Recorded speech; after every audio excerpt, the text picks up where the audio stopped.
Good morning students, welcome to the APT YouTube channel. BBA third year students, entrepreneurship and small business management subject से related जो आज class में हम लोग topic discuss करने जा रहे हैं दैट इज प्लांट लेआउट.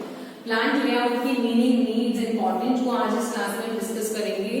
मतलब कि जब एंटरप्रेन्योर की जो अब तक कंटेंट हमने पढ़े हैं कि एक बार जब उसने अपना आइडिया फाइनली रियलिटी में उसको कन्वर्ट कर लिया, उसके बाद उसको प्रोजेक्ट को अप्रेजल मिल जाता है, तो अप्रेजल के बाद जो अगला स्टेप होता है वो प्लांट लेआउट होता है. प्लांट लेआउट क्या है, किस चीज से संबंधित है, वो आज हम क्लास में डिस्कस करने की कोशिश करेंगे. क्लास स्टार्ट करने से पहले मैं आपको इंस्ट्रक्ट कर दूं, कंटेंट को समझने के लिए आपको वीडियो को लास्ट तक देखना है. कहीं भी कोई प्रॉब्लम है तो आप कमेंट सेक्शन में मेंशन करें. ऑडिबिलिटी इशू है तो आप ईयरफोन्स के साथ वीडियो को सुने, मगर बेटा कंटेंट को समझने के लिए वीडियो को आपको स्टार्टिंग से एंडिंग तक पूरा सुनना भी है और देखना भी है. इसके साथ हम लिंक में आपके नोट्स भी अटैच कर देंगे जिससे कि वर्ड टू वर्ड आप इन्हें फॉलो कर सकें. तो चलिए आज के टॉपिक को स्टार्ट करते हैं. Plant layout, meaning and basically उसके इंपॉर्टेंस को भी हमें डिस्कस करना होगा आगे. Meaning and definition of plant layout. Plant layout is the most effective physical arrangement either existing or in plan of industry facilities or arrangement of machine, equipments and service departments to achieve coordination and efficiency of 4 M's: man, material, machine and method in a plant. Plant layout क्या है? Plant layout एक तरह का व्यवस्था, एक तरह की arrangement होती है. किस तरह की arrangement? Of machinery, equipments and departments, जिसमें हम अपने जो गोल्स है उनको अचीव कर सके with the combination of man, machinery, material and methods in a plant. किसी भी प्लांट के अंदर जब आप मशीनरी को, इक्विपमेंट्स को प्रॉपर तरीके से अरेंज करते हैं, उसकी एक ब्लूप्रिंट बनाते हैं, एक अरेंजमेंट का सेटअप बनाते हैं, उसे हम क्या कहते हैं? Plant layout. Layout problems are fundamental to every type of organisation and are experience in all kind of undertaking. सबके साथ ही लेआउट के इश्यूज आते हैं क्योंकि एकदम से जो चीजें हमने इमेजिन करी है वो प्रैक्टिकली जब हम सोचते हैं तो लेआउट को सेटअप करने में समय भी लगता है और कुछ इश्यूज भी रहते हैं. The adequacy of layout affects the efficiency of operation. जितना बेहतर आपका लेआउट होगा उतना ही इफेक्टिव आपके ऑपरेशन होंगे. अगर आपका जो सेटअप है, जो अरेंजमेंट है, मैन, लेबर, मटीरियल, मशीनरी का, वो ही सही नहीं है तो आप अपने ऑपरेशन को कैसे अच्छा कर पाएंगे. It is an important request for efficient operations and also a great deal with common with many problems. Once the site of the plant has been decided, the next important problem before the management is a plan suitable for layout. एक बार जब किसी भी management में जगह decide हो जाती है कि भाई इस जगह पर हमें अपना प्लांट लगाना है, अपनी फैक्ट्री लगानी है, उसके बाद जो मेन इंपॉर्टेंट पॉइंट आता है वो लेआउट का होता है, प्लानिंग का होता है कि यहाँ पर चीजें कैसे अरेंज होंगी. मैन, मटेरियल, मशीनरी, मेथड्स किस तरीके से सेटअप होंगे कि जो आपके ऑपरेशन है वो बेटर तरीके से, इफेक्टिव तरीके से परफॉर्म हो पाए. इसको अगर हम डिफाइन करें तो layout is involves allocation of space, arrangement of equipments in such a manner that overall operating cost is minimised. यहाँ पर हमें ये भी ध्यान करना होता है कि लेआउट मतलब क्या है. लेआउट का मतलब होता है कि हम स्पेस को, इक्विपमेंट को उस तरीके से, उस मैनर में अरेंज करें कि जो ओवरऑल हमारी ऑपरेटिंग कॉस्ट है वो कम से कम लगे. अगर किसी लेबर को कोई प्रोडक्शन में एक जगह से दूसरी जगह जाने में इतना टाइम लग रहा है तो प्रोडक्शन कम करेगा, काम कम होगा. तो आपको ये चीज ध्यान में रखनी है कि स्पेस का लोकेशन, इक्विपमेंट्स का सेटअप ऐसा हो कि ओवरऑल ऑपरेशन कॉस्ट कम से कम आए. In other words, it is placing the right equipment coupled with right place to permit the processing of product in the most efficient manner. Right equipment को right place में setup करने को plant layout कहते हैं. ऐसा नहीं कि कोई भी चीज उठाकर कहीं भी रख दी कि भाई आपको स्टडी टेबल पर सिस्टम मिल गया. आप घर में भी जब चीजें अरेंज करते हैं तो आपको पता है ना कि भाई किचन की यूटेंसिल्स किचन में ही क्यों रखे जाते हैं, घर में कहीं भी तो नहीं रख देते हम. इफेक्टिव मैनर में काम ही वही हो पाएगा. तो जो जगह जिसके लिए बनी है वो चीजें अगर वहां सेटअप हो जाएंगी तो आपका जो वर्क है वो आसान हो जाएगा और इफेक्टिव हो जाएगा. उसे ही प्लांट लेआउट कहते हैं. Through the shortest possible distance and shortest possible time. Need of plant layout. किसी भी ऑर्गेनाइजेशन में प्लांट लेआउट की जरूरत क्या है, वे हमें इतना क्यों सोचना पड़ रहा है, what is the need.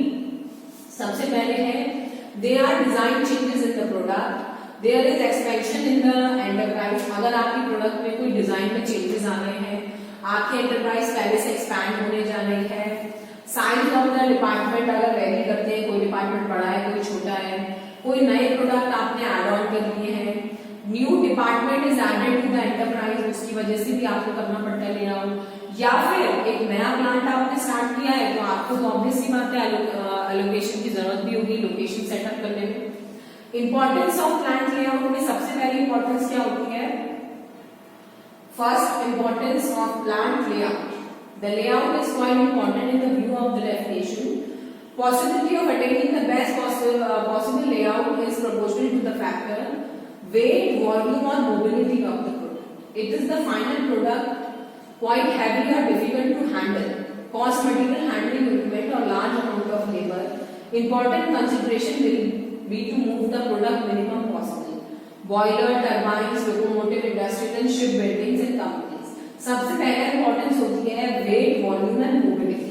Plant layout से फायदा हो जाता है कि भाई अगर कोई प्रोडक्ट जो है उसका वेट, वॉल्यूम बहुत ज्यादा भारी है तो उसको मूव करने में मुश्किल होगी, तो मोबिलिटी करना आसान हो जाता है अगर आपका लेआउट अच्छा है। दूसरा है complexity of final product. If the product is made of very large number of component, तो बहुत सारे लोग उसमें इन्वॉल्व होंगे, भाई छोटी छोटी चीजों से मिलकर एक प्रोडक्ट बन रहा है तो काफी चीज उसमें इन्वॉल्व है लोग, तो movement of these part from shop to shop और फ्रॉम मशीनरी टू मशीनरी, तो ये भी एक मुश्किल है, इसलिए भी बहुत जरूरी होता है। नेक्स्ट है length of the process in relation to handling time. If the handling time represent abbreviation in total time, reduction in handling time में result in great productivity.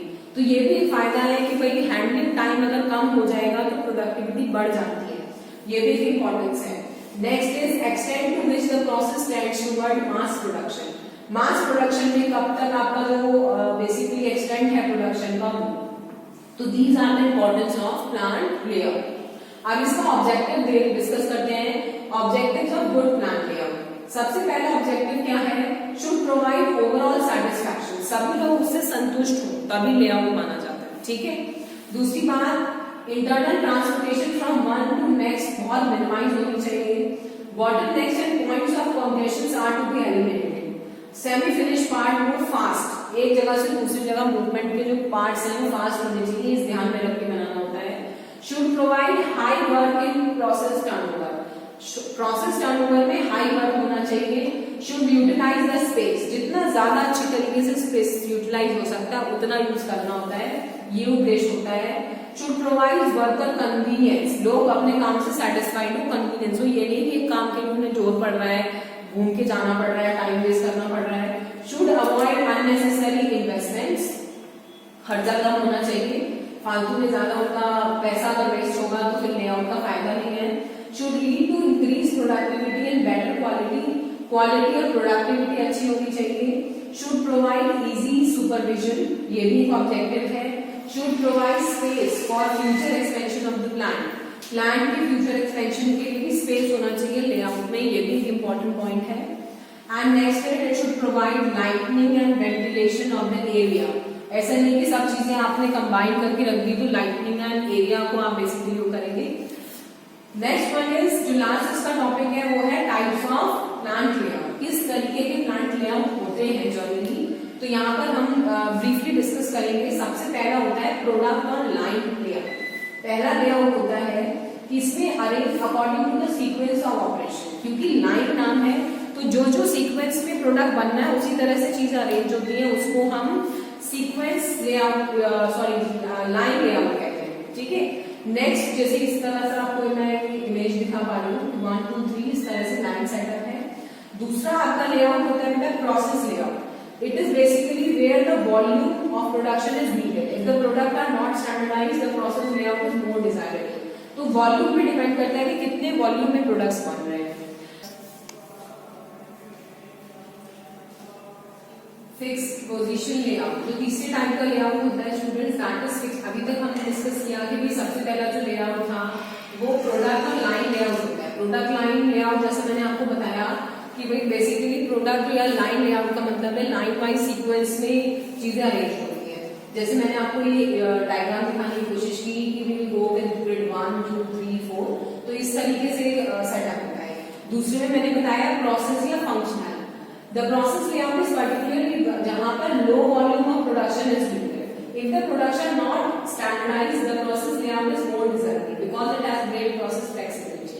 This type of layout machinery are not arranged according to the sequence but arranged according to the nature and type of operation.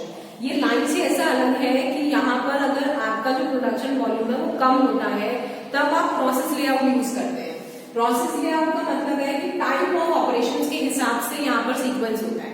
पहले वाले में क्या होता है nature और यहाँ पर क्या होता है बेसिकली द टाइप। तो इसके बाद हम नेक्स्ट बात करते हैं कि जैसे इसका डायग्राम आप देख सकते हैं कि as per the time selection, फिर सेकेंड, फिर थर्ड। तो इस तरह से जिस तरह के ऑपरेशंस की जरूरत है उस तरह के लेआउट में चीजें सेटल होती है।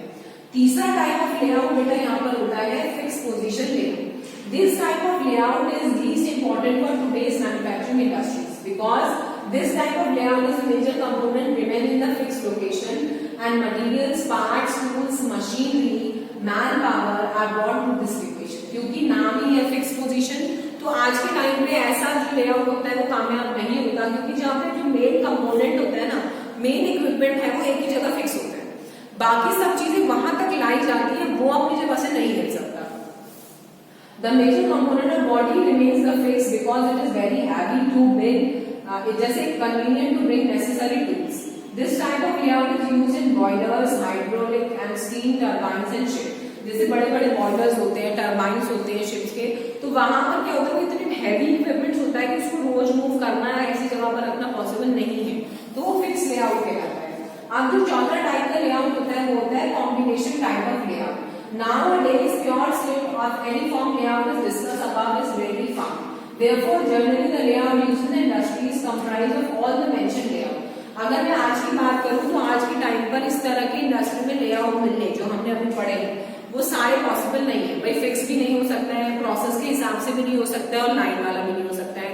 तो इन तीनों का जो मिक्सचर होता है वो कंबाइंड लेआउट होता है। Every layout got certain advantage and limitations. Therefore, industry would not like to use any type of layout as such.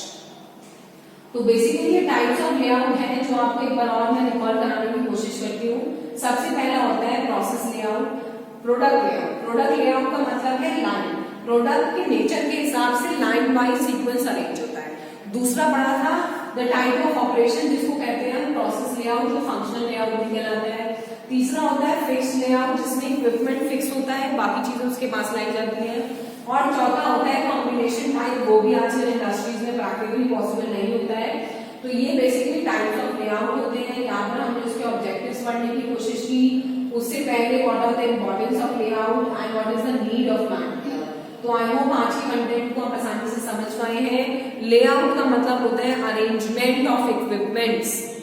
जो इक्विपमेंट्स हैं, मैन, मशीनरी, लेबर, जो सब चीजें इन्वॉल्व होकर आप अपने ऑपरेशन को इफेक्टिवली कंटिन्यू कर पाए, उसको हम क्या कहते हैं, प्लांट लेआउट। प्लांट लेआउट क्यों जरूरी है, उसकी नीड हमने पढ़ी, उसके ऑब्जेक्टिव्स को हमने समझने की कोशिश करी कि भाई अगर आप कोई प्रोडक्ट में चेंज आ रहा है, एक्सपेंशन आ रहा है, इंडस्ट्री बड़ी हो रही है या फिर साइज बढ़ा है डिपार्टमेंट का, आप नए वैरायटी ऑफ प्रोडक्ट्स लॉन्च कर रहे हैं, कोई नया सेटअप जब एंटरप्रेन्योर करता है तो उसको लेआउट तो बनाना ही पड़ता है। अगर अच्छा लेआउट नहीं है तो ऑपरेशंस इफेक्टिवली प्रोडक्टिविटी शो नहीं कर पाएंगे।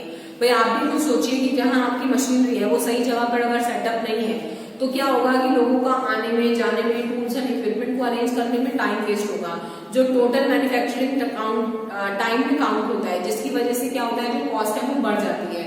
कॉस्ट बढ़ जाएगी तो प्रोडक्टिविटी अपने आप लो हो जाएगी। जैसे मैंने इससे पहले कि आपको एग्जांपल दिया था कि हम लोग जैसे घर में भी रहते हैं तो हर एक फंक्शन या एक्टिविटीज से रिलेटेड हमने एरियाज को फाइनलाइज किया हुआ है। जैसे हमारा बेडरूम है तो हमें पता है कि if you want to sleep तो आपको बेडरूम में जाना है, घर के किसी भी जगह पर जाके तो हम नहीं सोते हैं। तो चीजें वहां के लिए आसान हो जाती है, कन्वीनियंट हो जाती है। किचन है तो वहां पर फूड रिलेटेड चीजें होती है, हर जगह तो घर में खाना नहीं बनता है, why cook in the kitchen only, तो निर्धारित जगह है जिससे चीजें व्यवस्थित होती है। तो सेम चीज है लेआउट में। तो अगर आप अपनी इंडस्ट्री का लेआउट करें, कहाँ मशीनरी है, कहाँ लेबर को सेटअप करना है, किसकी वजह से, मतलब मैक्सिमम आपको कोशिश करनी है कि जो प्रोडक्शन टाइम है वो कैसे मिनिमाइज हो और जो प्रोडक्शन है वो इफेक्टिव हो जाए, उसे एक इफेक्टिव प्लांट लेआउट कहते हैं। इसके नोट्स आपको कंटेंट में शेयर कर दिए जाएंगे जिससे आप फॉलो कर सकेंगे। Types of layout, objective of layout, वो आप जरूर एक बार पढ़ ले, it is very important from the exam point of view. इसके अलावा अगर कोई प्रॉब्लम है तो आप कमेंट सेक्शन में मेंशन करें। Thank you so much.